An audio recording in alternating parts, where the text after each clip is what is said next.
और वैसे भी कथा में आप श्रवण करोगे कि भक्ति के दो पुत्र हैं, ज्ञान और वैराग्य। तो भक्ति के साथ ये दोनों नितांत आवश्यक हैं। आप यूं समझो कि भक्ति के दोनों हाथ हैं, एक ज्ञान है तो दूसरा वैराग्य है। ज्ञान होना चाहिए हमको, और ज्ञान के साथ साथ वैराग्य भी होना चाहिए। देखो, सामान्य वैराग्य की भाषा आप क्या समझते हो? गुरुजी हमने ये छोड़ दिया, हमको इससे वैराग्य आ गया। गुरुजी हमने ये भी छोड़ दिया, हमको इससे भी वैराग्य आ गया, है ना?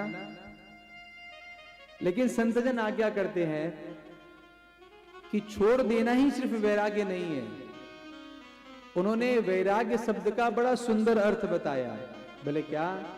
विशिष्ट राग यानी वैराग्य। माने आप किसी एक में इतने रम जाओ, इतने रम जाओ, इतने रम जाओ कि दूसरा विषय आपके दिमाग में, आपके मस्तिष्क में आवे ही नहीं।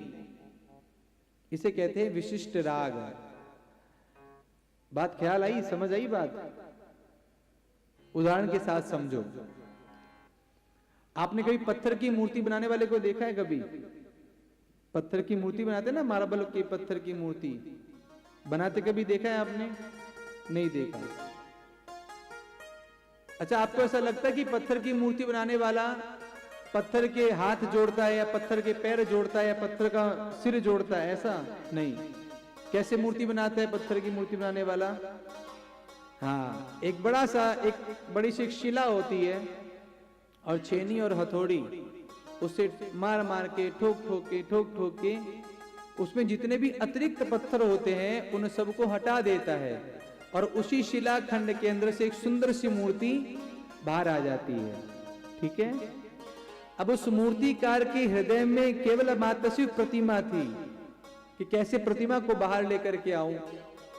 तो दिमाग में केवल मात्र प्रतिमा थी, तो जितने भी अतिरिक्त पत्थर थे उन सबको उसने हटा दिया, क्योंकि दिमाग कहां था? प्रतिमा के अंदर था। उसी प्रकार से आपको संसार से दूर नहीं होना, समाज से दूर नहीं होना, परिवार से दूर नहीं होना, अपने मित्रों से, अपने सहेलियों से दूर नहीं होना।